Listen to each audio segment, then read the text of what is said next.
કેમ છો? મજામાં. સુવાક્યોની દુનિયામાં, સુવિચારની દુનિયામાં આપનું સ્વાગત છે. મારા મિત્રો, એવું કહેવાય છે કે વ્યક્તિ જ્યારે આદર્શના રસ્તા ઉપર ચાલે છે ત્યારે તેણે જે લક્ષ્ય બનાવ્યા હોય છે તે ચોક્કસ જ પ્રાપ્ત કરીને રહે છે.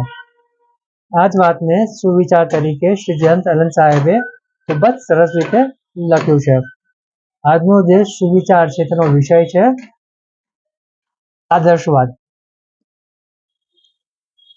જે વ્યક્તિ પોતાની સુંદર દ્રષ્ટિ એટલે કે સુંદર કલ્પના સાથે પોતાના હૃદયમાં એક ઉચ્ચ આદર્શને વળગી રહે છે તે વ્યક્તિ ચોક્કસ જ એક દિવસ તે બનીને રહે છે. મારા મિત્રો, વાત ખૂબ જ સરળ છે, એટલી જ ઊંડી છે અને એટલી જ મહત્વની છે.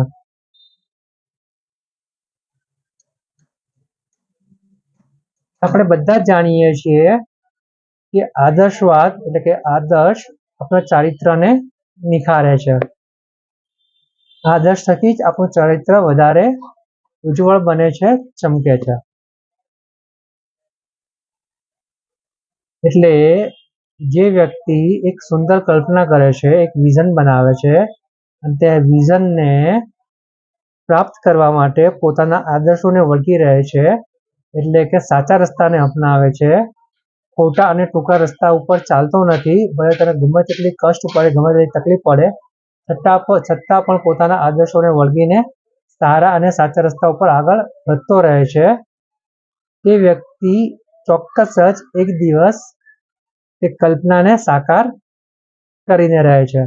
એટલે કે તેણે જે વિઝન જોયું હોય છે તે વિઝનને તે સાચું થતા જોઈ શકે છે. મારા મિત્રો, એટલા માટે જ જે આદર્શ છે, જે આદર્શવાદ છે, આ ગુણ આપણા અસ્તિત્વ માટે, આપણા જીવન માટે ખૂબ જ જરૂરી છે. કારણ કે આજકાલનો જે સમય છે, આ સમયમાં લોકો ટૂંકા રસ્તે ઓછા સમયમાં ઘણું બધું પ્રાપ્ત કરવા માટે પ્રયાસો કરતા હોય છે અને છેલ્લે હારી થાકીને બેસી જતા હોય છે. જે મેળવવાનું હોય છે તે મેળવી તો લેતા હોય છે, પરંતુ તે મેળવવા માટેનો જે રસ્તો તેમને પસંદ કર્યો હોય છે તે રસ્તો જ તેમને નડે છે અને બધું પ્રાપ્ત કર્યા છતાં પણ કશું જ પણ પ્રાપ્ત નથી કર્યું તેવી લાગણી થતી હોય છે.